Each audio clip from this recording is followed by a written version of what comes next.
কৃতজ্ঞতা আৰু শ্ৰদ্ধা নিবেদন কৰিছোঁ। আপোনাৰ সহযোগিতাই আজি এই অনুষ্ঠানটো সাফল্যমণ্ডিত কৰি তোলাত অংশ অৰিহণা যোগাইছে। আমি এই আপাহতে যুৱমতী সাংস্কৃতিক তৰফৰ পৰা তেখেতক এখন অংগবস্ত্ৰ, এটি স্মাৰক আৰু এখন সম্বৰ্ধনা পত্ৰৰে আমি শ্ৰদ্ধা জনাব বিচাৰিছোঁ, সেৱা জনাব বিচাৰিছোঁ। আমি বিমান ভৰালীক আগুৱাই আহিবলৈ অনুৰোধ জনাম আৰু লগতে যুৱকমতী সাংস্কৃতিক কলাকাৰৰ সভাপতি নিৰ্মলা বাইদেউক সৎকাৰ আনিবলৈ অনুৰোধ জনাইছোঁ।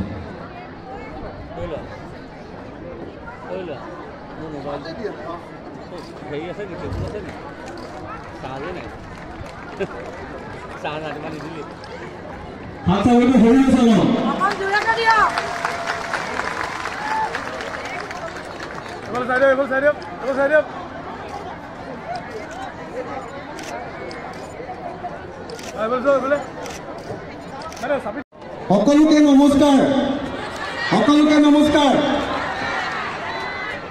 মানে অসমীয়া জাতিটো কিমান সুন্দৰ দেখিবলৈ। অসমীয়া জাতিটো নিজৰ হাতত থাকিলে, নিজৰ পোচাকত থাকিলে কিমান ধুনীয়া দেখিবলৈ। আপোনালোকক দেখিহে আজি সকলোৱে অনুভৱ কৰিব।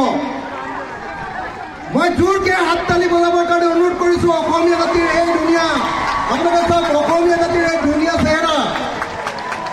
10,000 গৰাকী মহিলাই নিজৰ অসমীয়া সাজ পোছাক পিন্ধি একেলগতে আমাৰ শংকৰী কলাকৃষ্টি প্ৰদৰ্শন কৰিবৰ কাৰণে আহিছে, দিহানাম প্ৰদৰ্শন কৰিবৰ কাৰণে আহিছে।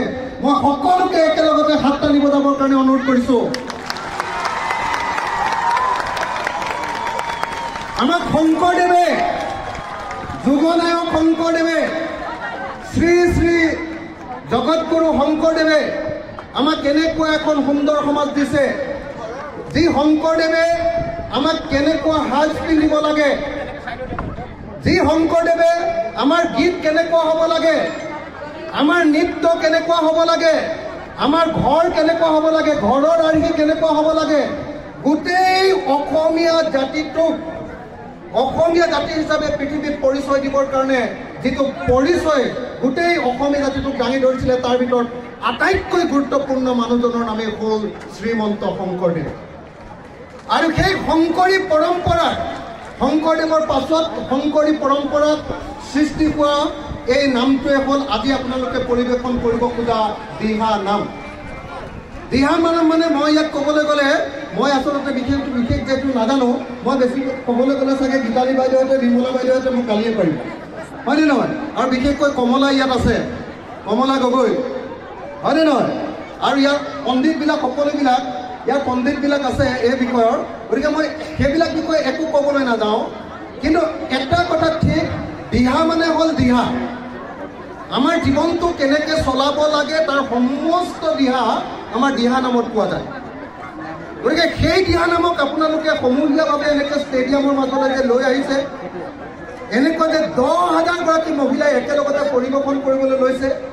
আৰু সেই অনুষ্ঠানটো যে মোৰ সমষ্টি, আমাৰ সমষ্টি শিৱসাগৰত কৰিছে, তাৰ কাৰণে আমি যুগলবন্দী সাংস্কৃতিক কলা কেন্দ্ৰক আমাৰ তৰফৰ পৰা একদম কোটি কোটি ধন্যবাদ জনাইছোঁ। মই অনুষ্ঠানটো ইমান বেছি ভাল হ'ব বুলি জনা হ'লে, ইমান বেছি ধুনীয়া হ'ব বুলি জনা হ'লে মই বাইদেউক যিকণ পইচা দিছোঁ তাতকৈ বহুত বেছি দিলোঁহেঁতেন। ইয়ালৈ আহিয়ে ঘৰ দেখিছোঁ মানুহটোৱে ভালকৈ পানী খাবলৈ পোৱা নাই। মই এতিয়া বেলেগ একো কৰিব নোৱাৰোঁ। আপোনালোকৰ সকলোৰ কাৰণে তৎক্ষণাত চব বনাই দিব নোৱাৰোঁ। চবৰ কাৰণে এবটল এবটল পানীয়ে দিম আৰু দেই এতিয়া। আৰু মই ৰাজহুৱাকৈ প্ৰতিশ্ৰুতি দিছোঁ, এইটো অনুষ্ঠানত যদি কিবা ধাৰ ধুৰ থাকি যায়, মই অকণমান সৰুকৈ কিবা এটা সহায় কৰিছিলোঁ, যদি কিবা ধাৰ ধুৰ থাকি যায় সেই সমস্ত ধাৰ ধুৰ মাৰি দিয়া দায়িত্বটো মই লৈছোঁ। ইমান ধুনীয়া অনুষ্ঠান হ'ব বুলি মই ভবা নাছিলোঁ আচলতে। চৰকাৰে যদি এইটো অনুষ্ঠান পাতিলেহেঁতেন অতি কমেও 10 কোটি টকা খৰচ কৰিলেহেঁতেন, হয়নে নহয়? আপোনালোকে নিজৰ পৰা কেই টকাকে দিছে? 100 টকা দি এনেকুৱা এটা অনুষ্ঠান আয়োজন কৰিছে যে চৰকাৰী যিকোনো প্ৰগ্ৰেমতকৈ এইটো প্ৰগ্ৰেম দেখিবলৈ বহুত ধুনীয়া হৈছে, হয়নে নহয়? হয়নে নহয়? হয়নে নহয়?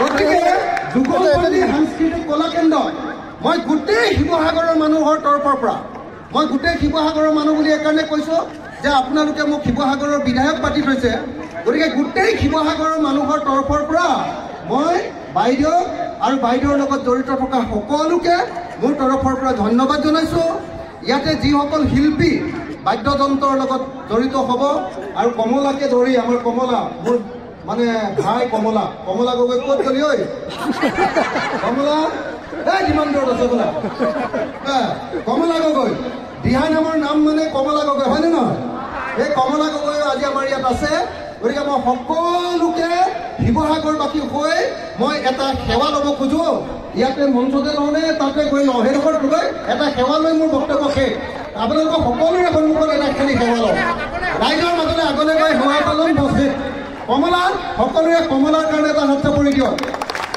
গোটেই অসমতে দিহানাম পৰিৱেশন কৰি দিহানামক একদম জনপ্ৰিয় কৰি ৰাখিছে হয়নে নহয় তো গতিকে মই সকলোকে ধন্যবাদ জনালোঁ আৰু এতিয়া মই এটা দীঘলকৈ আপোনালোকৰ সন্মুখত সেৱা ল'ব খোজোঁ আপোনালোকৰ সন্মুখত যিসকলে আমাৰ অসমীয়া জাতিৰ সংস্কৃতি ৰক্ষা কৰি আছে সত্ৰীয়া সংস্কৃতি ৰক্ষা কৰি আছে আপোনালোকৰ সন্মুখত এটা সেৱা লৈ মই মোৰ বক্তব্য সামৰণি মাৰিব খুজিছোঁ আকৌ বাইদেউক ক'লোঁ যদি কিবা ধাৰ থাকি যায় ডাইৰেক্টলি মোৰ ঘৰলৈ যাব আৰু মই ৰাজহুৱাকৈ প্ৰতিশ্ৰুতি দিছোঁ যদি নিদিওঁ তেতিয়াহ'লে মোক একদম ভৰিব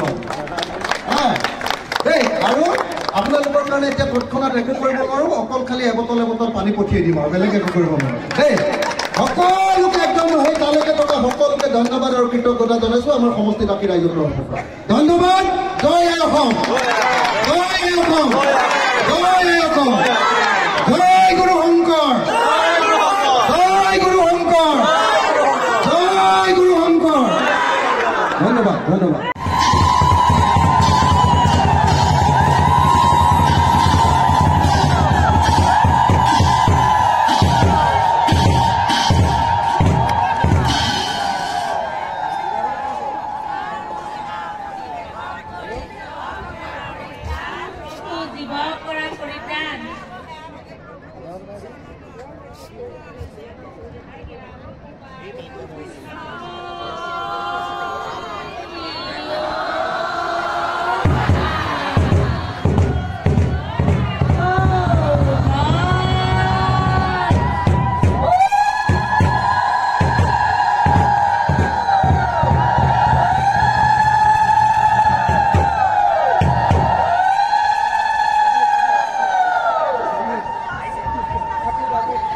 ধন্যবাদ স্যাৰ এই সপ্তাহতে পুনৰ এবাৰ যুগলবন্দী সাংস্কৃতিক কলা কেন্দ্ৰৰ পৰা সফলতা নিবলৈ বাইদেউ এখন অৱস্থা তেখেতক শ্ৰদ্ধা জনাইছোঁ ছাৰলৈ অশেষ ধন্যবাদ তুমি এটা সাংবাদিক কোনোবা আছে নে নাই